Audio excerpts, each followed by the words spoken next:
Assalamualaikum warahmatullahi wabarakatuh. Selamat datang di acara FPCI Chapter E Dictator atau Direct Talks to the Actor, Role of the Youth in Diplomacy. Perkenalkan, aku Renita Kendra atau biasa disapa Keken, mahasiswi jurusan Sastra Inggris Angkatan 2020, dan juga sebagai perwakilan dari Divisi Public Relations FPCI Chapter Universitas Indonesia Board of 2021. Sebelum kita masuk ke acara inti, aku akan menjelaskan terlebih dahulu mengenai acara Dictator. FPCI Chapter E-Dictator merupakan salah satu program kerja dari Divisi Public Relations yang dilaksanakan untuk memberikan wadah bagi mahasiswa dan juga masyarakat secara umum untuk mendapatkan informasi dan pengetahuan mengenai suatu topik yang pelik dan juga krusial.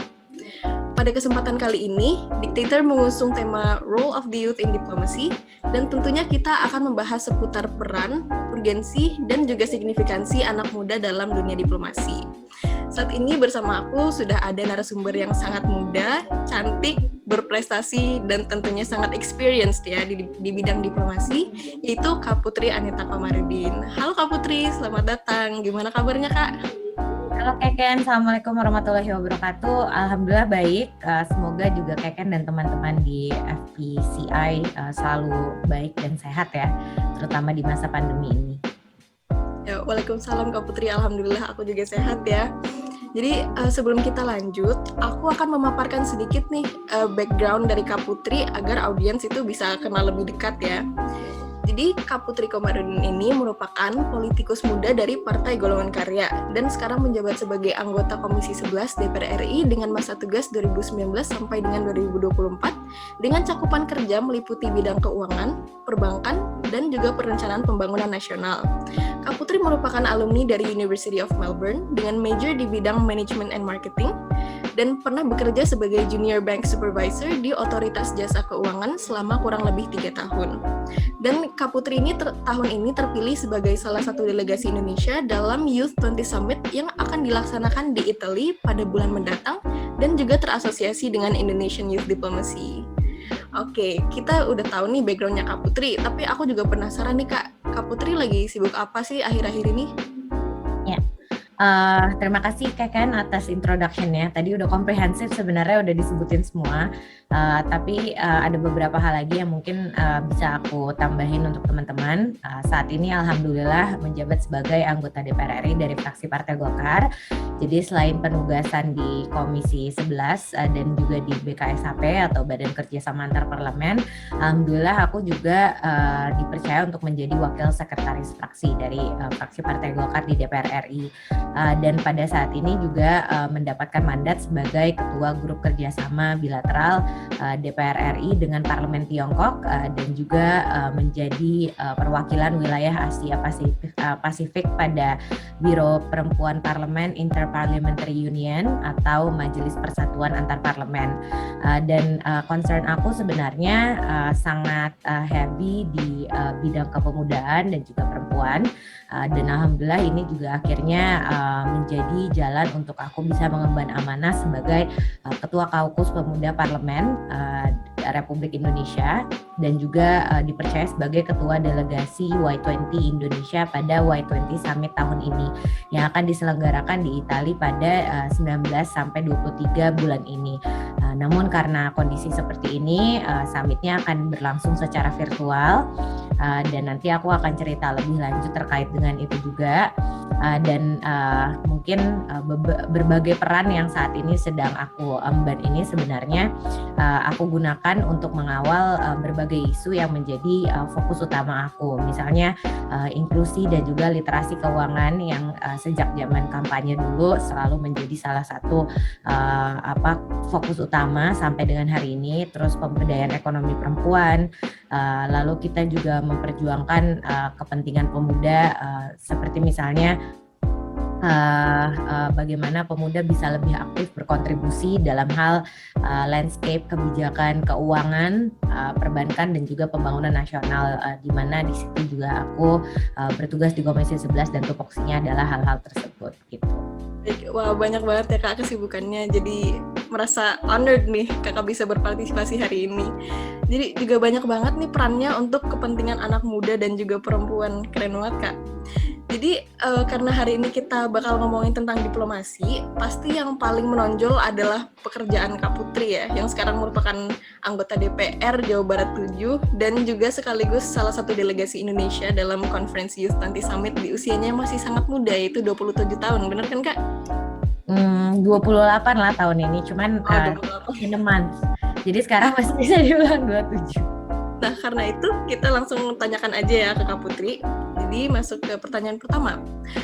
Boleh diceritakan lebih mendalam nggak Kak, apa sih yang memotivasi Kakak untuk mulai berkecimpung di dunia diplomasi di usia yang masih sangat muda? Apakah sudah terpikir untuk memulai berdiplomasi sejak dulu? Sejak dulu kan aku memang aktif di organisasi pemuda ya. Jadi waktu kuliah, alhamdulillah mendapat beasiswa di University of Melbourne dan di situ aku menjadi ketua PPI Melbourne University atau Perhimpunan Pelajar Indonesia di sana. Dan di situ banyak sekali sebenarnya kesempatan untuk aku aktif dalam membantu diplomasi Indonesia gitu dengan masyarakat di Australia. Dan waktu itu kita juga bikin event namanya Indonesian Film Festival. Itu menggunakan platform yang paling gampang, paling mudah untuk memperkenalkan culture suatu negara, yaitu film. Dan dari situ penerimaannya, resepsinya tuh sangat baik dari publik Australia juga. Banyak sekali yang menyayangkan kenapa film-film Indonesia nggak lebih dipasarkan lagi di sana. Jadi akhirnya kita bikin itu setiap tahun. Aku 4 tahun jadi mahasiswa di Melbourne. Ya 4 tahun itu aku aktif membantu Indonesian Film Festival ini gitu. Dan dari situ kita juga melihat betapa pentingnya komunikasi bukan hanya dari level pemerintahan atau parlemen misalnya, tapi dalam hal masyarakat juga gitu. Dan ketika menjadi ketua PPI Melbourne University itu aku banyak sekali mendapatkan kesempatan untuk diundang oleh pemerintah Australia, terus engagement groups di sana juga gitu, LSM-nya mereka juga banyak sekali yang tertarik dengan budaya kita. Bahkan ada komunitas masyarakat Australia yang jago main gamelan.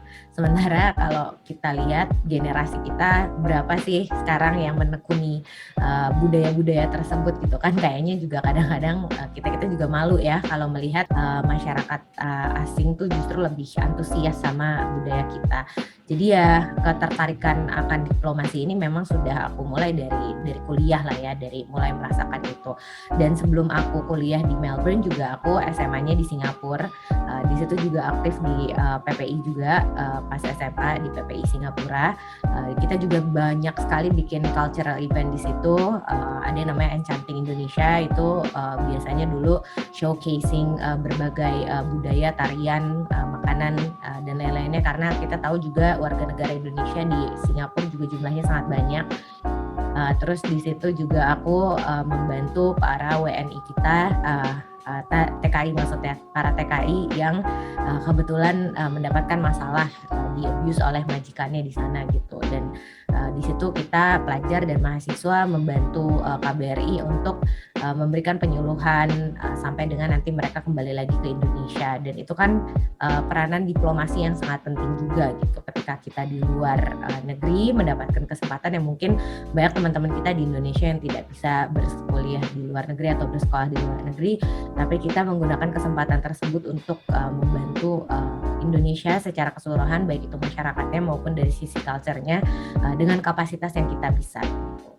Oke, wah keren banget. Menurut aku itu kakak keren banget sih ya, karena udah memiliki head start dan pemikiran yang berorientasi ke welfare orang banyak dari zaman masih sekolah malah. Apalagi yang kakak mengurusi TKI yang terkena abuse oleh majikannya di Singapura. Terus kakak juga banyak belajar ya kak dari pengalaman berorganisasi dengan seluruh posisi yang pernah diemban. Dan kakak ini juga membuka pemikiran aku nih kak. Ternyata diplomasi itu nggak selalu mengenai government oriented gitu, jadi juga bisa tentang being aware dengan kebudayaan gitu juga ya kak. Ya, setuju. Oke, mungkin bisa diceritakan mengenai perjalanan kakak dari kuliah sampai dengan menjadi salah satu wakil rakyat di DPR dan juga wakil Indonesia di Youth 20 Summit nih kak. Kalau perjalanan dari kuliah sampai dengan DPR sebenarnya banyak juga pengaruh dari berbagai organisasi yang udah aku tekuni gitu. Jadi kan emang dari dulu karena keluargaku juga adalah keluarga pergerakan gitu. Jadi aku mempunyai contoh bahwa kita tuh bisa melakukan banyak hal, banyak kebaikan untuk orang banyak gitu. Kalau kita mau do the extra effort gitu. Itu yang selalu orang tuaku tunjukkan. Jadi dari kecil ayahku kan dulu juga anggota DPR dan beliau selalu mengajak anak-anaknya untuk turut serta aktif membantu proses pengabdian masyarakat beliau gitu. Jadi kita selalu diajak ketika beliau ada acara dengan masyarakat, serap aspirasi gitu-gitu, dan akhirnya itu yang menjadi inspirasi utama aku gitu untuk aktif di berbagai dunia organisasi kepemudaan itu, karena rasanya bisa bermanfaat untuk banyak orang tuh kan seneng banget ya gitu. Aku yakin Keken juga merasakan ini ketika aktif di organisasi mahasiswa di UI. Di situ kita belajar banyak hal yang mungkin nggak bisa kita dapatkan di kampus gitu, di dalam ruangan kelas. Jadi ketika aku lulus juga dari Melbourne University, aku kembali ke sini, langsung pikiran pertamanya adalah ingin menjadi abdi negara gitu, kerja untuk lembaga pemerintahan. Dan di situ aku akhirnya alhamdulillah diterima di Otoritas Jasa Keuangan yang tadi Keken juga udah introduce di awal. Aku kerja di situ sebagai pengawas bank selama 3 tahun. Dan di situ belajar lebih banyak lagi terkait dengan dampak dari kebijakan di dalam masyarakat gitu, karena kan pengawas bank itu melihat bagaimana masih rendahnya literasi keuangan masyarakat kita misalnya gitu, dan inklusi keuangan juga, sehingga masih banyak sekali masyarakat yang tidak mendapatkan akses dari dunia perbankan ataupun industri jasa keuangan yang konvensional, yang legal, yang sudah terdaftar dan diawasi oleh OJK gitu sebagai regulatornya. Masih banyak yang tertipu oleh rentenir-rentenir ilegal misalnya. Di situ kita pertama kali melihat di situ. Jadi akhirnya setelah 3 tahun aku memutuskan untuk resign dari situ dan mencoba untuk masuk ke liga yang lebih besar gitu dalam tataran pembuat kebijakan di DPR RI. Alhamdulillah di pemilu 2019 mendapatkan amanah dari 70.164 konstituen dari daerah pemilihan aku, dan akhirnya duduk di DPR RI sebagai anggota Komisi 11 dari fraksi Partai Golkar. Dan di situ juga aku kan memang dipercaya untuk menjadi anggota Badan Kerjasama Antar Parlemen gitu. Jadi di sini kita juga pengen merubah stigma yang banyak sekali orang bilang kalau anggota DPR itu tidak kompeten gitu, apalagi dalam hal diplomasi, tidak memahami demografi dunia dan lain-lainnya gitu kan. Banyak sekali masih ada tanggapan-tanggapan sinis dan negatif seperti itu. Dan ketika IYD membuka rekrutmen untuk delegasi Indonesia tahun ini, aku tidak menyia-nyiakan kesempatan tersebut karena memang banyak sekali hal-hal yang bisa kita suarakan di situ di forum yang lebih besar lagi tentunya. Dan aku sebagai anggota DPR RI juga merasa ini kesempatan yang sangat bagus karena tahun depan Indonesia juga akan menjadi tuan rumah dari G20 gitu. Jadi dengan aku menjadi perwakilan pemuda di tahun ini, dan tahun depan akan menjadi perwakilan dari Parlemen 20 di G20 Indonesia, pasti akan ada kesinambungan isu yang bisa aku bawa gitu, dan aku perjuangkan sekarang di level pemuda, nanti bisa kita suarakan di level yang lebih besar lagi, yaitu di level parlemen. Dan mungkin buat teman-teman yang belum tahu, Y20 Summit ini merupakan konferensi pemuda negara-negara G20 yang merupakan bagian resmi dari engagement group KTT G20 bagi pemuda. Dan konferensi ini merupakan platform bagi pemuda dari negara G20 untuk kita saling berdialog dan juga meningkatkan kesadaran terhadap isu-isu global. Dan delegasi dari setiap negara, ke-20 negara tersebut, kalau kita sekarang prosesnya telah dimulai, itu berdiskusi dan melakukan negosiasi atas topik-topik yang menjadi fokus dari setiap konferensinya. Dan juga akhirnya produk final kita adalah merumuskan suatu kesepakatan akhir atau final communique disebutnya, yang akan disampaikan kepada pemimpin negara di forum KTT G20 nanti. Jadi kalau di tahun ini topik prioritas Y20 Italy adalah inovasi, masa depan, pekerjaan, dan digitalisasi. Yang kedua, inklusi dan kesetaraan kesempatan, itu yang menjadi track aku. Sementara yang inovasi masa depan pekerjaan tadi diemban oleh rekan aku namanya Angelo. Beliau sekarang kerja di World Bank. Dan yang ketiga, keberlanjutan perubahan iklim dan lingkungan, yang ini dipegang oleh Dea. Beliau adalah akademisi dari Universitas Samratulangi. Jadi kita komposisi delegasi juga sangat memikirkan inklusivitas itu, ada representasi dari setiap gender dan dari setiap wilayah di Indonesia gitu. Jadi ya disinilah kita berusaha untuk menunjukkan bahwa anak muda juga pasti bisa gitu merealisasikan apa yang selama ini menjadi cita-cita ataupun keinginan kita. Baik, sangat menginspirasi ya teman-teman. Jadi karena adanya keluarga pergerakan nih yang tadi Kak Putri sebutkan, kakak jadi bisa melihat semua hal-hal yang dilakukan oleh ayah kakak secara langsung ya Kak. Jadi itu kayak menginspirasi kakak gitu. Jadi kakak juga kayak memperbaiki citra DPR yang tadi kakak sebutkan itu lebih memiliki image yang negatif di masyarakat dengan menjadi pekerja yang kompeten ya Kak, dan tentunya a woman of your words. Oke Kak, jadi ke pertanyaan selanjutnya nih, berdasarkan pengamatan kakak, seberapa penting dan sudah sejauh mana sih peran generasi muda dalam memberikan signifikansi terhadap dunia diplomasi? Generasi kita tuh tentunya penting sekali ya perannya untuk membangun hubungan baik antar negara, baik itu melalui forum-forum formal seperti Y20 yang aku ikuti tahun ini, maupun secara informal misalnya melalui berbagai platform media sosial yang ada pada saat ini. Dan di situ mestinya kita bisa menjadi agen Indonesia dan aktor yang aktif berperan dalam berbagai bentuk diplomasi ini. Jadi kalau teman-teman di UI nanti setelah pandemi selesai tentunya ya, mungkin sekarang dilakukannya secara virtual, ada kesempatan untuk ikut pertukaran budaya atau pendidikan sebagai bagian dari diplomasi pendidikan maupun diplomasi kebudayaan. Kalau bisa setiap ada kesempatan harus ikut, harus semangat untuk ikut gitu, karena ketika kita masih punya kesempatan untuk belajar inilah masa-masa kita sebenarnya. Dan kalau aku boleh jujur, sebenarnya memang tidak boleh kita pungkiri bahwa peran pemuda ini sayangnya masih termarginalkan gitu, karena keterwakilan kita di level pemerintahan yang juga belum maksimal, khususnya dalam proses pengambilan kebijakan.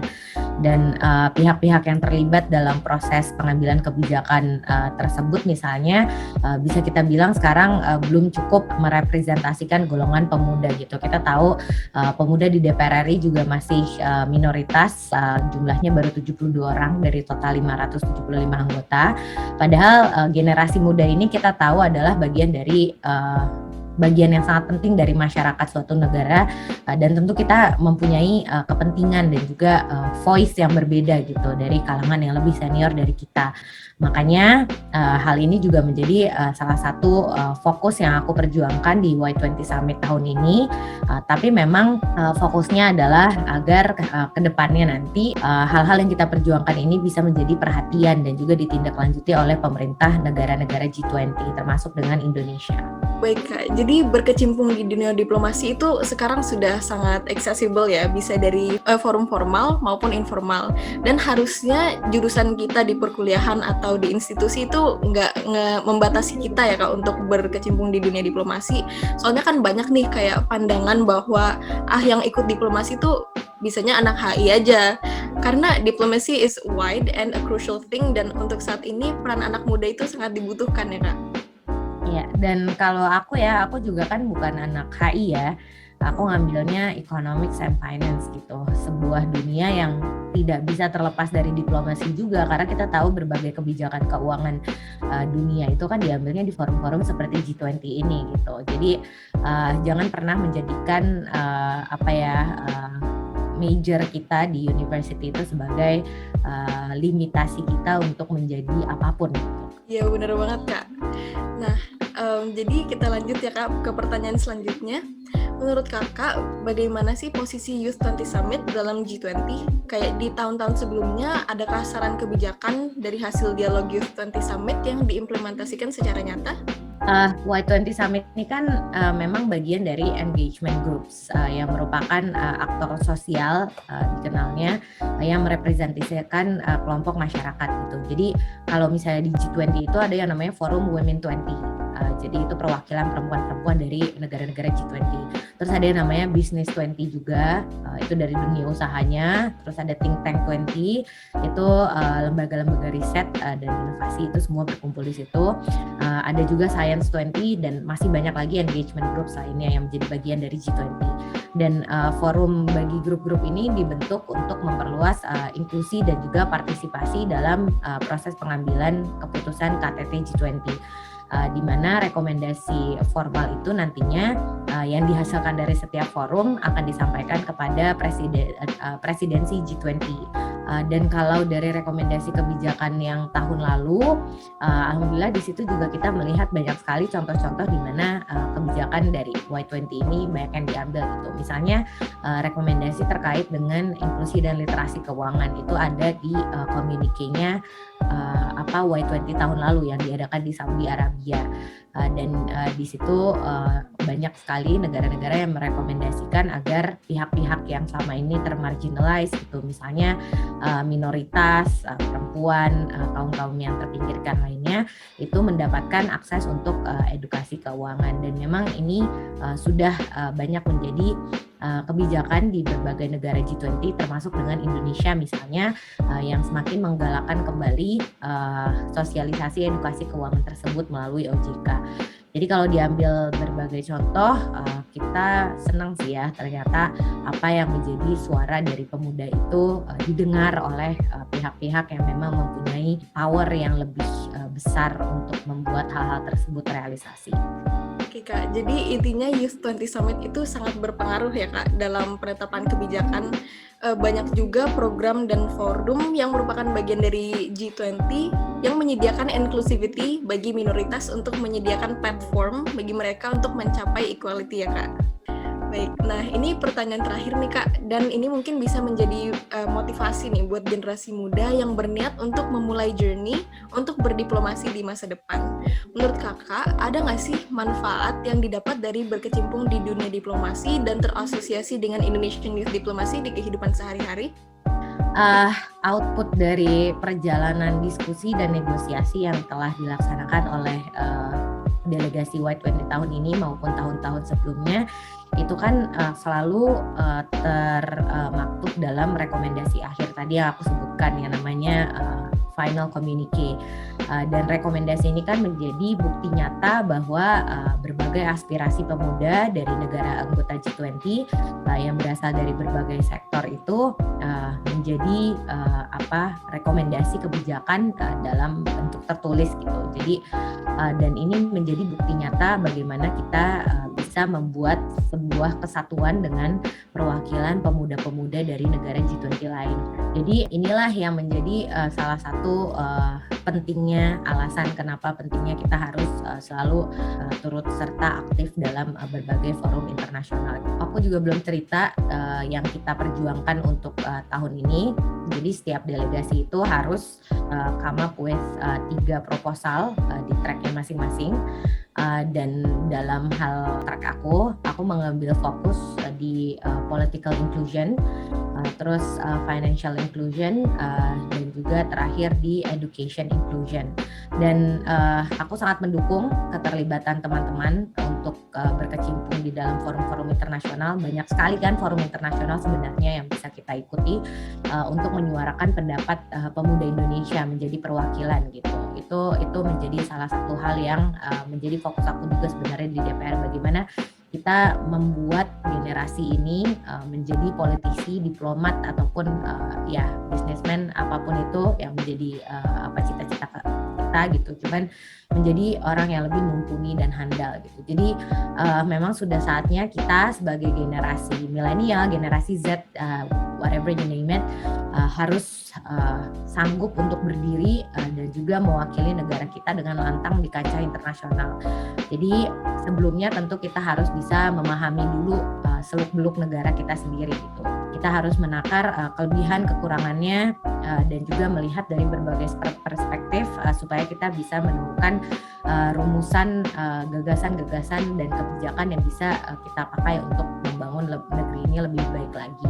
Jadi kalau sebagai delegasi Y20 sendiri sebenarnya keterlibatan aku dalam kegiatan Y20 Summit ini juga mengajarkan berbagai life skills ya. Ini penting banget buat teman-teman yang nanti mungkin tertarik juga untuk menjadi delegasi, baik itu dalam pengalaman di Y20-nya ataupun proses untuk menjadi delegasi Y20-nya. Jadi dalam berbagai kesempatan ini menjadi delegasi, di situ aku berkesempatan untuk berdiskusi juga dengan para pemegang kebijakan, termasuk Dubes Italia untuk Indonesia dan juga Dubes Indonesia untuk Italia. Berbagai pakar di bidangnya kita sudah konsultasi juga dengan berbagai think tank juga, termasuk CSIS misalnya, salah satu think tank di Indonesia, dan juga kita sudah melakukan berbagai forum focus group discussion dengan perwakilan dari berbagai organisasi kepemudaan di Indonesia. Sebelum kita tadi come up with 3 proposal dari masing-masing track gitu.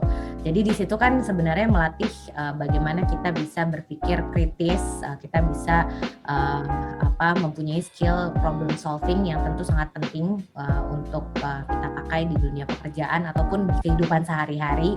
Bahkan dan juga kita di situ dilatih untuk bisa terampil bernegosiasi dan juga berbicara di hadapan publik, apalagi menggunakan bahasa Inggris yang bukan bahasa kita sehari-hari. Itu kan memang bahasa Inggris itu harus terus dilatih gitu. Dan di situ kita juga akhirnya bisa menjalin persahabatan maupun networking dengan sesama delegasi dari negara G20 lainnya.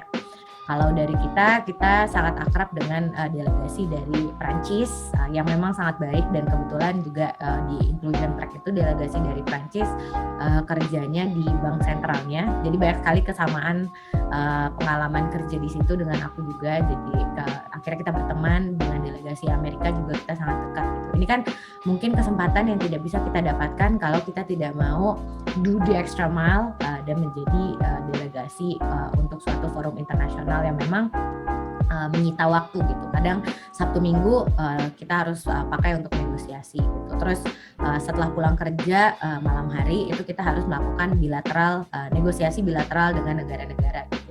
20 negara tentu bukanlah hal yang mudah gitu untuk kita bisa menemukan jadwalnya. Cuman ya itu yang harus kita lakukan, dan insya Allah nanti ketika di akhir kepuasannya itu berbeda dengan kalau kita hanya mengikuti keinginan kita saja untuk rebahan di rumah nonton Netflix gitu kan, tentu satisfaction-nya beda lah ya gitu.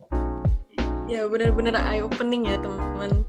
Oh my god Kak, you're really a role model. I salute you for your perseverance untuk memperjuangkan welfare Indonesia ya.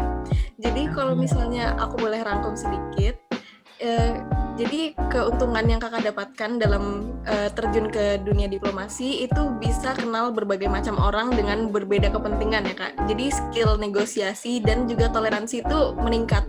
Dan juga skill public speaking makin terasa, dan pola pikir kita itu terpengaruhi, meningkatkan awareness ke lingkungan dan keadaan sekitar, dan juga Kak Putri bisa mendapatkan kesempatan untuk networking ya dengan delegasi lain. Jadi Kak Putri ini juga sangat menjunjung tinggi equality for inclusivity. Jadi I really salute Kak Putri karena mau ngasih impact ke dunia internasional dengan mengikuti konferensi. Itu salah satu cara yang sangat signifikan ya Kak. Terima kasih banyak Kak Putri atas jawaban yang sangat-sangat substantif dan juga insightful. Semoga jawaban kakak bisa menginspirasi penonton untuk turut berperan secara aktif dalam dunia diplomasi untuk kedepannya ya. Nggak terasa kita sudah berada di penghujung acara. Sekali lagi saya ucapkan terima kasih kepada Kak Putri karena sudah menyempatkan diri untuk hadir dan menjadi narasumber di acara FPCI Chapter E Dictator, Role of the Youth in Diplomacy. Dengan berakhirnya sesi wawancara ini, saya pamit undur diri. Wassalamualaikum warahmatullahi wabarakatuh. Foreign Policy Community of Indonesia, Chapter Universitas Indonesia Board of 2021, Thrive with Intelligence.